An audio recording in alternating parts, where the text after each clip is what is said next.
ऐसा इंसान जिसे पूरा दुनिया पागल बोलते हैं। एक ऐसा इंसान जो अपने 47वीं बर्थडे के गिफ्ट के दौर पर बिना सोए 24 घंटा काम किया और बोला ये है मेरा बर्थडे गिफ्ट। जहां पर दूसरे बच्चे 5 साल की उम्र में गेम खेलने पर ध्यान देते हैं, वहां पर उसने एक गेम बनाकर उसे $500 में बेच भी दिया। जहां पर लोग हफ्ते में 50 से 60 घंटे काम करते हैं, वहीं पर वो इंसान 100 घंटे काम करते हैं। एक ऐसा इंसान जो ऑनलाइन ट्रांजेक्शन को जन्म दिया। एक ऐसा इंसान जो 10 साल के गोल को सेट कर 1 साल में पाने की तरीका ढूंढता है। तरीका तक तो ठीक था, वो करके दिखा देता है। इतना मेहनत और हार्डवर्क सुनकर आप लोगों को पता चल ही गया होगा ये इंसान कौन है। Yes, I am talking about the real iron man, Elon Musk. आज इस बंदे का जितना बड़ा सक्सेस है ना, उससे भी बड़ा उसका स्ट्रगल और सेक्रीफाइस भरा स्टोरी है, जिसे सुनकर आप लोगों की रोंगटे खड़े हो जाएंगे। ये कहानी स्टार्ट होता है 1971 Pretoria, the capital city of south Africa से, जहां उसका जन्म हुआ। वो एक मिडिल क्लास फैमिली से बिलोंग करता है। जब वो 3 साल का हुआ तो स्कूल जाने लगा। उसे स्कूल में बहुत ही बुली किया जाता था, ये बोलकर कि तुम बहरा है, ये सुन नहीं सकता है। इसका कारण ये था कि जब भी वो पढ़ने बैठता था तो उसे कुछ सुनाई नहीं देता था, चाहे उसके आगे से बारात क्यों न निकल जाए। कुछ दिन के बाद उसके मम्मी पापा को पता चला तो उसने भी कुछ दिन एब्जॉर्ब किया और उसका कान का ऑपरेशन कर दिया गया। ऑपरेशन करने के बाद भी कुछ सुधार नहीं आया तो कुछ महीने के बाद पता चला उसका कान तो ठीक था, बस उसका पढ़ने में इतना फोकस था जो उसे बहरा बना देता। ऐसे ही जब वो 5 साल का हुआ तो उसके पापा ने एक कंप्यूटर दिला दिया। उससे वो लड़का बहुत खुश था, वो कुछ करना भी चाहता था। उसने 24 घंटों में कोडिंग का पूरा किताब पढ़कर उसने एक गेम बना दिया। जहाँ 5 साल के बच्चे गेम खेलने में बिजी रहते हैं, वहाँ उसने एक गेम बनाकर $500 में बेच भी दिया।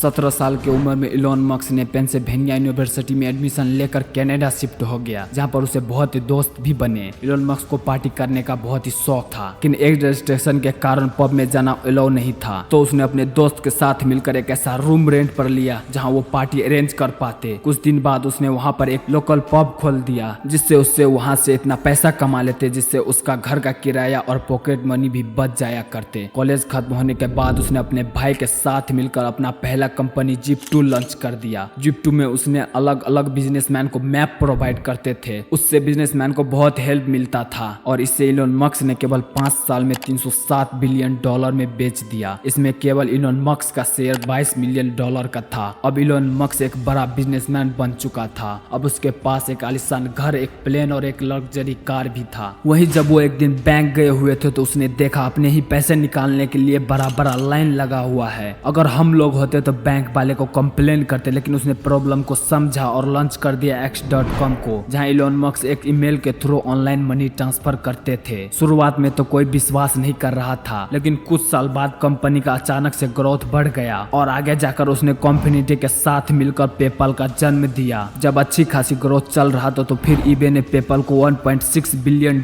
देकर खरीद लिया, जिसमें से इलॉन मस्क को 180 मिलियन मिले। अब उसके पास बहुत पैसा आ गया था, अब उसे पूरा करना था स्पेस एक्स का सपना। उस टाइम रसिया बहुत फेमस था स्पेस के मामले में। उसके बाद इलॉन ठान लिया रसिया जाकर रॉकेट खरीद ही लूंगा, लेकिन हुआ ठीक उल्टा। जब वो रसिया पहुंचा और रॉकेट खरीदने कंपनी के पास गया तो उसका मजाक बनाया गया, उसे बेइज्जत कर दिया गया। उसी वक्त उसे बिना कुछ बोले ठान लिया कि अब मैं खुद रॉकेट बनाऊंगा। उसने लौटते वक्त रॉकेट तो नहीं लेकर आया, लेकिन अपने साथ एक जज्बा जरूर लेकर आया। उसने खुद से सीखना शुरू कर दिया, रिसर्च करना शुरू कर दिया, किताब पढ़ कर खुद रॉकेट बनाना शुरू किया। जब पहला लॉन्च किया तो उड़ना तो दूर की बात है, स्टार्ट होते ही फट गया। उससे उसे बहुत बड़ा लॉस हुआ। फिर उसने बनाया, लॉन्च किया, वो रॉकेट उड़ तो पाया लेकिन ऑर्बिट में जाने से पहले ही फट गया। अब वो धीरे धीरे कंगाल होते जा रहे थे। फिर उसने प्रयास किया, इस बार ऑर्बिट में तो चला गया लेकिन डायरेक्शन से भटक गया। अब उसके पास सब पैसा खत्म हो चुका था। सब स्टाफ बोलने लगे अब नहीं होगा, अब छोड़ देना चाहिए। लेकिन इलॉन मस्क ने फिर से अनाउंस किया हम फिर से रॉकेट बनाएंगे। उसने अपना घर जमीन सब बेचकर उस प्रोजेक्ट पर लगा दिया। किरायों के कमरे पर रहने लगे, लेकिन ये प्रोजेक्ट ने इलॉन मस्क को सपना पूरा कर दिया। चंद्रमा में जाकर फिर से वापस लाया और दुनिया में सबसे पहला कंपनी बने स्पेस एक्स, जो रियूजेबल रॉकेट बनाया। उसे के साथ उसे नासा वालों ने $1 बिलियन का कॉन्ट्रैक्ट दिया और वो बन गया दुनिया का सबसे अमीर इंसान। दुनिया का सबसे अमीर इंसान बनने के बाद भी वो रुके नहीं। उसने देखा दुनिया में इलेक्ट्रिसिटी का बहुत कमी है, इसे देखकर उसने सोलार सिटी का जन्म दिया, जहाँ धूप से इलेक्ट्रिसिटी को पैदा करते हैं। जब दुनिया में बढ़ती जनसंख्या के साथ देखा उतना ही वेहिकल्स यूज हो रहा है, उससे पूरा धरती प्रदूषण ही प्रदूषण हो रहा है। इसे देखकर उसने इलेक्ट्रिसिटी से चलने वाली कार बनाना शुरू कर दिया और पहला कार तो बहुत महंगा बन गया, इससे कार नहीं बिका। इसलिए उसने उससे भी कम रकम के कार बनाना शुरू किया, फिर भी नहीं बना। उसने फिर ट्राई किया, आखिर में वो कार बनकर तैयार हो गया। कुछ ही दिन में वो कंपनी भी आसमान छूने लगा। इतना ही नहीं, जब वो ऑफिस के काम से कहीं जा रहे थे तो ट्रैफिक जाम हो गया, उसमें वो बहुत देर फंसा रहा। अगर एक नॉर्मल इंसान होता तो वो ट्रैफिक पर गुस्सा करते, लेकिन उसने द बोरिंग कंपनी को शुरू करके टनल बनाना शुरू कर दिया। इतने सब के बाद भी वो आज भी टेंट के घर में रहते हैं। वो अभी भी हार्ड वर्क करते हैं। ना जाने कितने कंपनी खोले, इतने परेशानी के बाद भी वो हार नहीं माने। सोचो अगर उसके जगह पर आप होते तो क्या करते? कुछ नहीं, अब तक तो मैं हार मान चुका होता। दोस्त, तुम्हारे पास भी वो पावर है जो इलोन मस्क के पास है, बस अंदर से बाहर निकालना होगा। तुम भी चीता की तरह दौड़ सकते हो, लेकिन दौड़ना सीखना होगा। इसलिए जब भी जिंदगी में कोई मुसीबत आए तो उसे दूर मत भागो, उसे सॉल्व करना सीखो। Remember that failure is the option. अगर अच्छा लगे तो वीडियो को लाइक और सब्सक्राइब जरूर कर देना।